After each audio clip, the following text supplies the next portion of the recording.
느헤미야 10장 1절에서 31절, 다가 28절부터 읽겠습니다.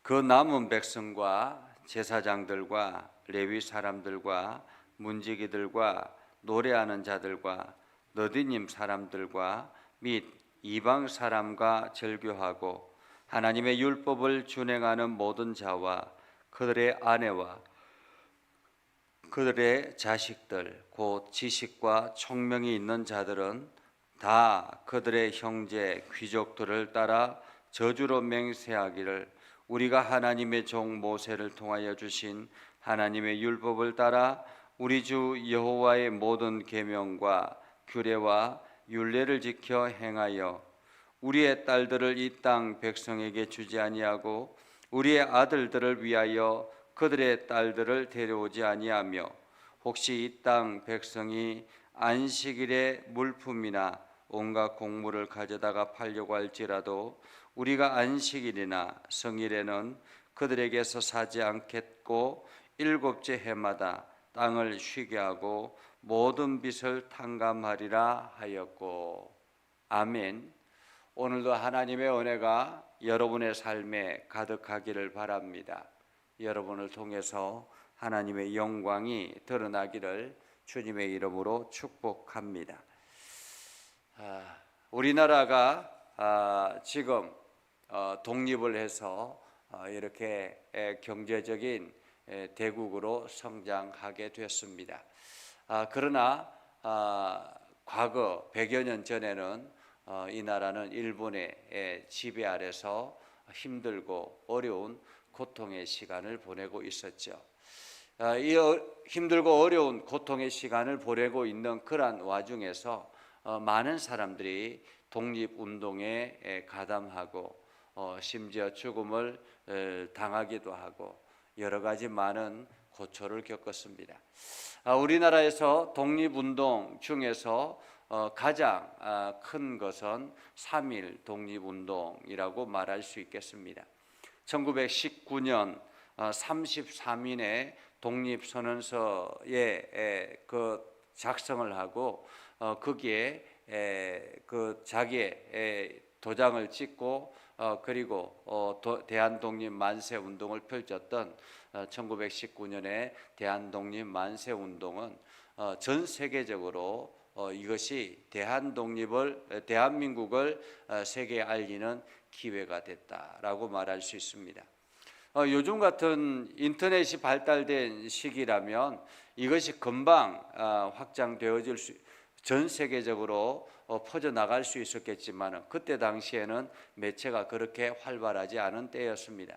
그렇기 때문에 이 대한민국이라는 나라가 지구상에 어디에 있는지도 모르는 그러한 미개한 나라였기 때문에 어느 누구 한 사람 관심을 가지지 않았던 그러한 때였습니다. 그런데 이 대한독립 만세운동을 통해서 무저항 운동이 전 세계에 알려지게 되었고 이것이 많은 나라의 기억이 되게 되었고 나중에 이 땅이 독립하는 결정적인 기회가 되었다라고 말할 수 있겠습니다. 그때 당시에 33인이라는 사람들, 이 사람은 대한독립운동의 그 만세운동의 독립선언서에 자기의 도장을 찍었습니다. 사실 그 도장을 찍는다라는 것은 목숨을 내어 거는 것과 같아. 내가 죽음을 각오하겠다라는 그런 의미와 같다라는 것입니다. 왜냐하면 그때 일본의 지배 아래서 자기가 독립선언서에 그 지장을 찍고 나면 곧바로 체포되어서 죽음의 위기에 놓여 있는 상태이기 때문에 앞으로 얼마나 많은 고초를 감옥 속에서 겪어야 될까 이러한 각오들을 다짐하면서 그만큼 이 나라의 독립을 사모했다라고 말할 수 있습니다. 오늘 느헤미야 10장에 보면 23인의 이름이 기록이 되어져 있습니다. 이 중에서 개인적인 이름도 기록이 되어져 있고 또 단체를 대표해서 이 기록이 되어지기도 합니다. 이 23인 우리가 다시 새롭게 하나님 앞에 헌신하겠다, 하나님의 말씀으로 돌아가겠다라는 믿음의 결단을 했던 사람들입니다.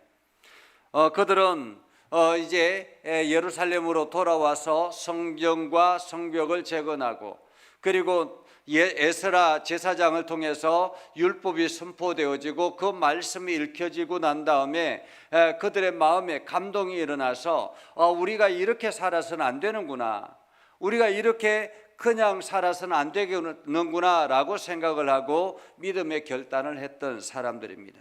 한마디로 이 사람들은 자기 자신을 온전히 하나님 앞에 드리겠다라는 그러한 결단, 하나님의 율법의 말씀을 지키면서 나아가겠다라는 그러한 결단입니다. 과거 우리가 어렸을 때 신앙생활하는 사람들 보면 그때 당시에는 철저하게 율법주의자였습니다. 그래서 주일이 되면 장사 가게에 들르지도 않고 철저하게 우리가 어떻게 하나님 앞에 나아갈까, 여기에만 집중했던 그러한 시절이 있었습니다. 그런데 지금은 자유롭게, 굉장히 많이 편하게 자유롭게 그렇게 신앙생활을 하고 있죠. 오늘 느헤미야를 통해서 그 임봉한 자들, 1절에 보면 그 임봉한 자는 하갈의 아들 총독 느헤미야와 시드기야, 한마디로 총독이 앞장서서 먼저 결단을 합니다. 그리고 많은 사람들이 거기에 함께 동참해서 함께 자기의 임봉을, 자기의 이름에 지장을 찍습니다.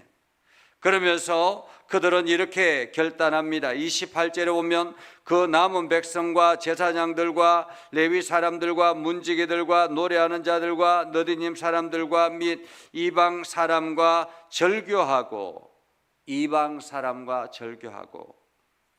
하나님의 율법을 준행하는 모든 자와 그들의 아내와 그들의 자식들, 곧 지식과 총명이 있는 자들은, 이들은 하나같이 이방 사람들과 절교했다라고 이야기합니다.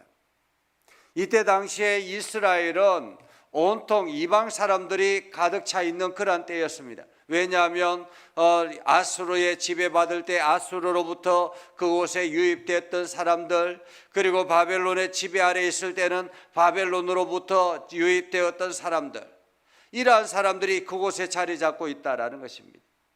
한마디로 지금으로 말하면 팔레스타인 사람들이 그 지역을 장악하고 있는 그러한 때였다라고 말할 수 있습니다. 이 팔레스타인 사람들은 이때에 들어왔던 사람들 대부분이라고 말할 수 있습니다.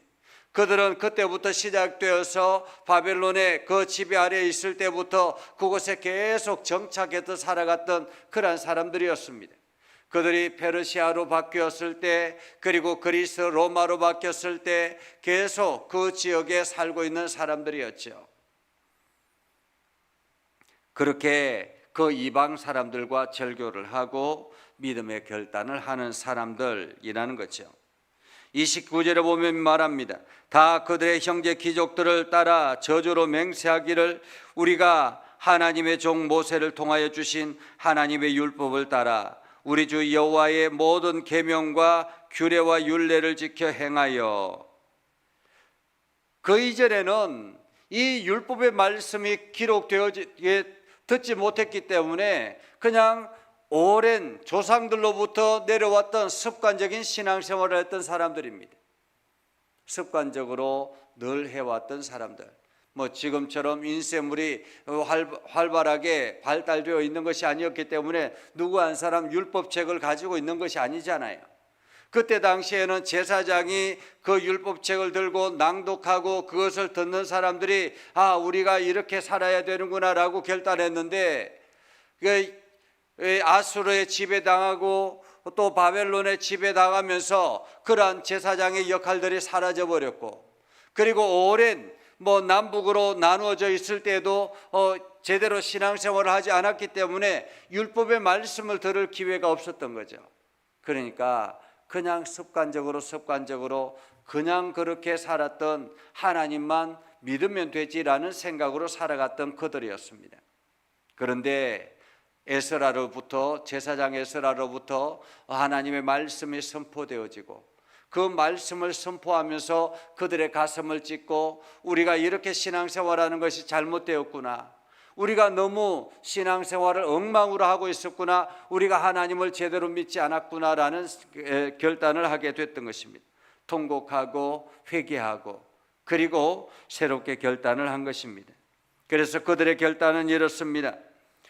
모세를 통하여 주신 하나님의 율법을 따라 우리 주 여호와의 모든 계명과 규례와 율례를 지켜 행하여 우리의 딸들을 이 백성에게 주지 아니하고 우리 아들들을 위하여 그들의 딸을 데려오지 아니하며, 다시 말하면 이방인들과 결혼하지 않겠다라는 것입니다. 이방 사람들과 혼인관계, 가족관계를 맺지 않겠다라는 거죠.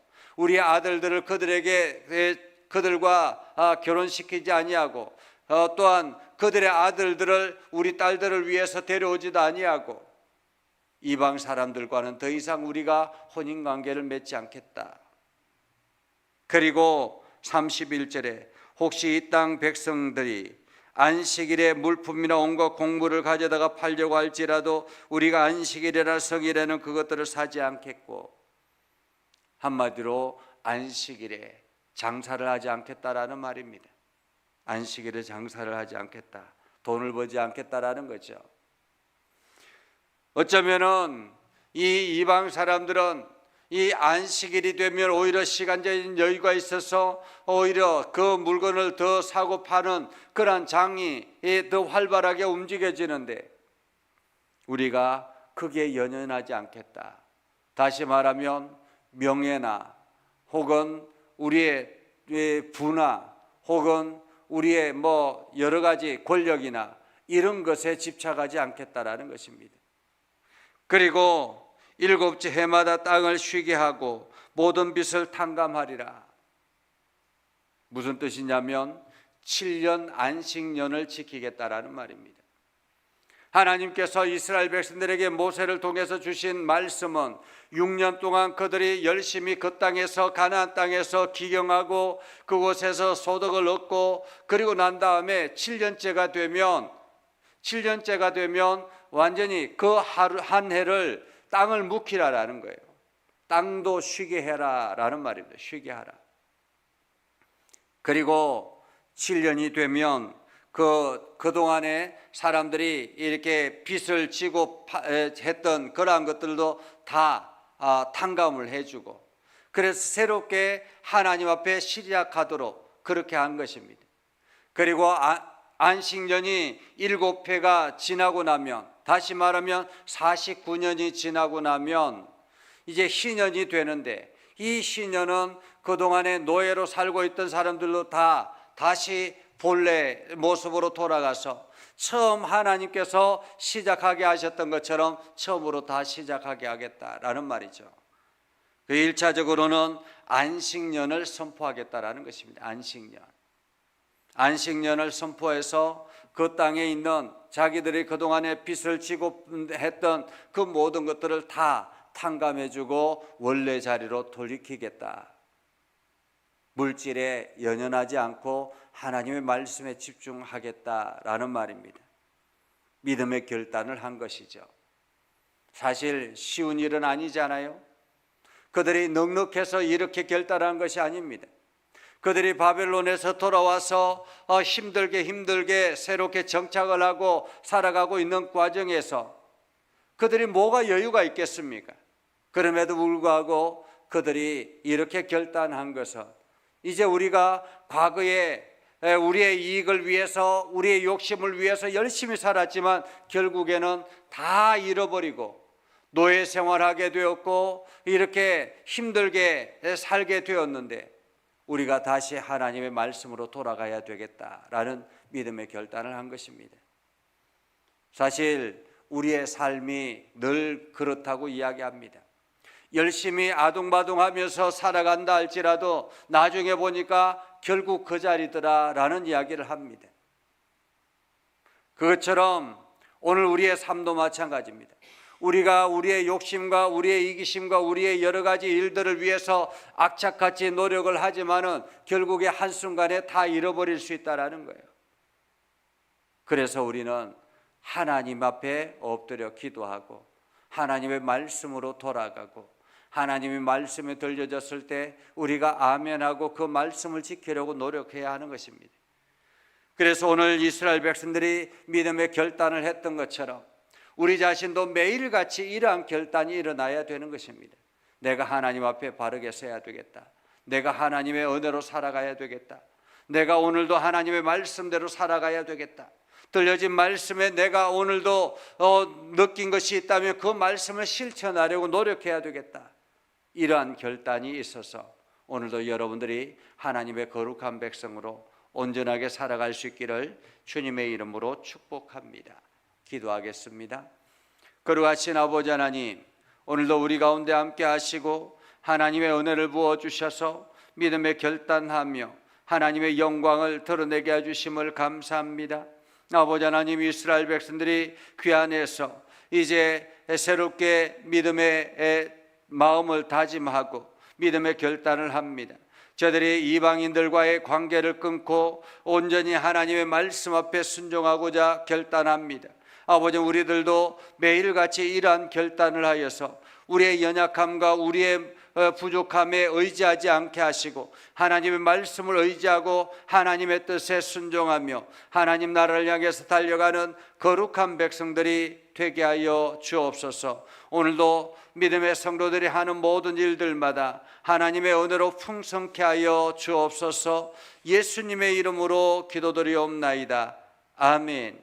이제는 우리 구주 예수 그리스도의 은혜와 하나님 아버지 극진하신 사랑과 성령님의 감화 감동 역사 위로 교통하시며 은혜가 주의 말씀 가운데 있는 믿음의 백성들 위해 하는 모든 일들 위해 영원토록 함께 하옵시기를 간절히 축원하옵나이다. 아멘.